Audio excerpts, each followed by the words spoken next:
Terima kasih Anda masih bersama kami. Bagi Anda yang baru saja bergabung, kami hadirkan kembali 3 berita utama hari ini. Lahan seluas 20 hektar di Ogan Ilir terbakar Selasa sore. Kencangnya angin membuat api kian membesar. Geger, warga Kabupaten Banyu Asin temukan bayi perempuan terbungkus kantong kresek dekat proyek pembangunan ruko. Puluhan pengusaha catering di kota Palembang tertipu usai dijanjikan mendapatkan proyek makan bergizi gratis senilai 3 miliar rupiah.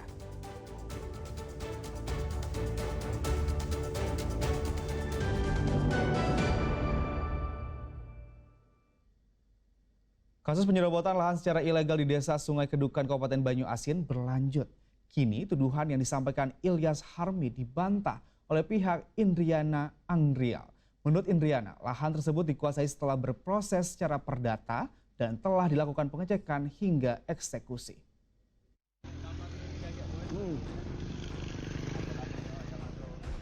Indriana Angrial melalui kuasa hukumnya angkat bicara terkait tudingan melakukan penyerobotan lahan milik warga di Desa Sungai Kedukan, Kecamatan Rambutan, Kabupaten Banyuasin.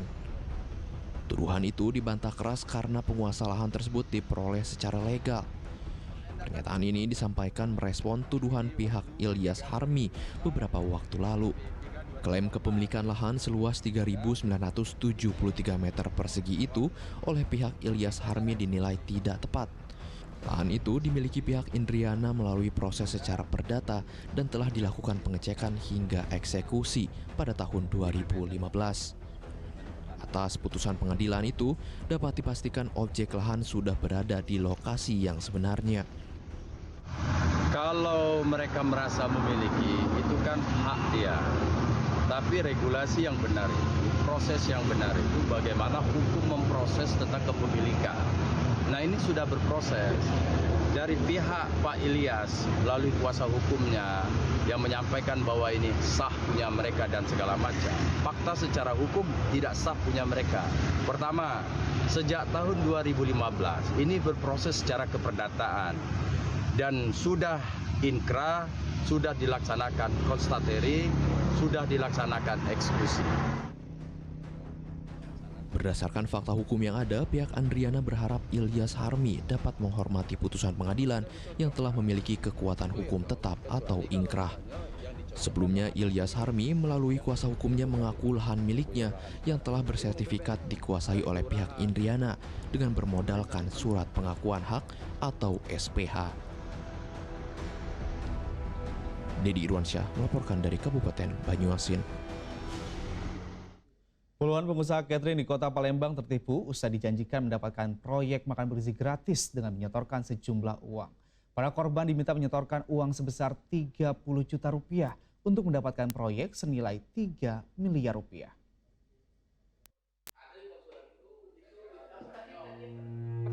Puluhan pengusaha catering di kota Palembang ditipu seorang pria asal Jakarta dengan mengatasnamakan program nasional makan bergizi gratis. Semula mereka mengikuti seminar mitra bakul digital yang diselenggarakan oleh pelaku di salah satu hotel di kota Palembang pada bulan Februari 2025 lalu. Di dalam seminar, mereka diiming-imingi mendapatkan proyek MBG asalkan menyetorkan uang sebesar 30 juta rupiah. Para korban dijanjikan akan menjadi mitra penyedia makanan bergizi gratis dan mendapatkan proyek senilai 3 miliar rupiah. Tak hanya itu, para korban juga diminta untuk menyiapkan dapur serta peralatan masak dan makan. Meski telah menyetorkan uang, proyek yang dijanjikan tak kunjung terwujud. Pelaku juga hingga kini tak bisa dihubungi. Ya, mengiming-iming akan mendapatkan porsi dalam dapat memberikan makan gratis. Program makan gratis bergizi itu, MBG. Nanti dengan iming-iming itu sehingga mereka meminta dana di depan untuk nantinya memberikan kerjasama dan memberikan nanti titik-titik untuk MBG, sehingga bapak-bapak ibu-ibu ini juga disuruh buat dapur. sudah banyak yang sudah buat dapur, sudah banyak yang sudah, tapi rupanya tidak do sampai hari ini tidak ada realisasi sama sekali. Kini para korban penipuan proyek makan bergizi gratis telah melapor ke Sentra Pelayanan Kepolisian Terpadu Polda Sumatera Selatan. Muhammad Ardi melaporkan dari Kota Palembang. Penahanan tersangka kasus dugaan korupsi kredit macet di Bank Plat Merah yang merugikan negara 1,6 triliun rupiah berujung ricuh. Seorang pria yang merupakan kerabat tersangka berupaya menghalangi awak media yang hendak mengambil gambar. Bukan mobil kalian. Lah emang mobil Bapak apa? Itu mobil kalian. Suasana penahanan tersangka kasus dugaan korupsi kredit macet di Bank Plat Merah yang merugikan negara 1,6 triliun rupiah seketika ricuh. Kericuhan terjadi saat seorang wartawan hendak mengambil foto tersangka, namun dihalangi pria yang diduga kerabatnya. Suasana mulai mereda setelah pria yang diduga kerabat tersangka dibawa pergi ke dalam mobil. Tersangka WS dilakukan penahanan selama 20 hari ke depan oleh tim penyidik Kejati Sumatera Selatan di Rutan Pakjo Palembang. WS yang menjabat sebagai Direktur PT BSS sejak tahun 2016 hingga sekarang menjadi pihak yang ikut bertanggung jawab atas dugaan korupsi kredit macet di Bank Plat Merah.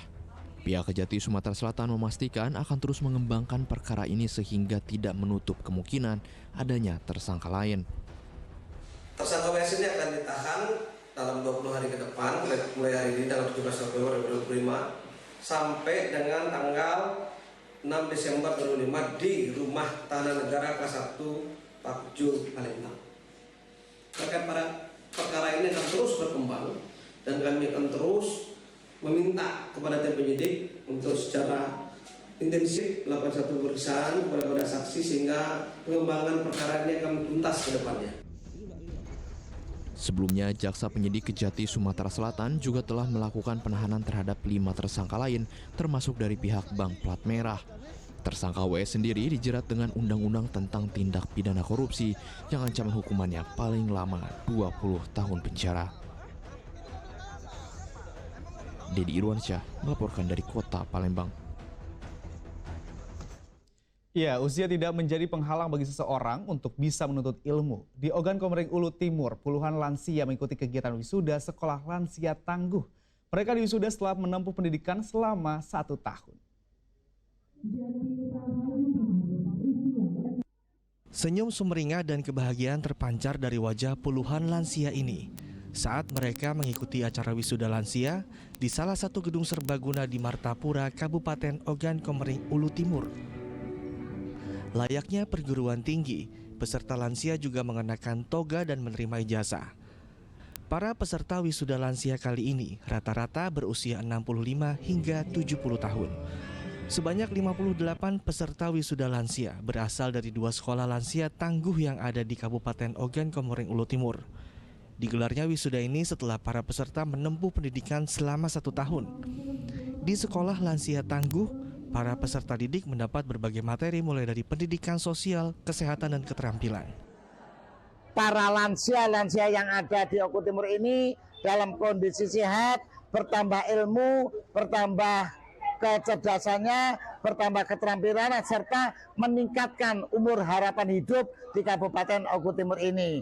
Sehingga bisa nanti ketemu cucu-cucunya, menghibur cucunya dan keluarganya yang lain. Prosesi wisuda ternyata teman-teman sekolah lansia, muridnya itu lebih semangat dalam menghadapi hidup dan wah luar biasa.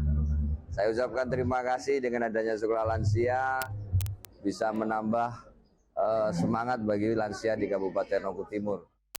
Sekolah Lansia Tangguh yang didirikan oleh pemerintah Kabupaten Oku Timur dan Badan Kependudukan dan Keluarga Berencana Nasional bertujuan untuk mewujudkan lansia sehat, mandiri, aktif, produktif, dan bermartabat.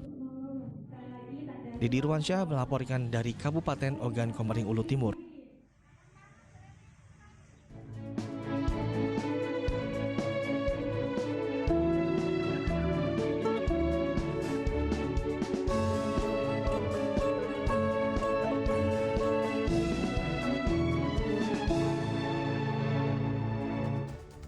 Laporan tadi mengakhiri berita Sumatera Selatan hari ini. Jangan lupa pastikan Anda subscribe channel YouTube Liputan 6 SCTV Daerah. Saya Agi Kurniasandi. Berterima kasih atas perhatian dan kebersamaan Anda.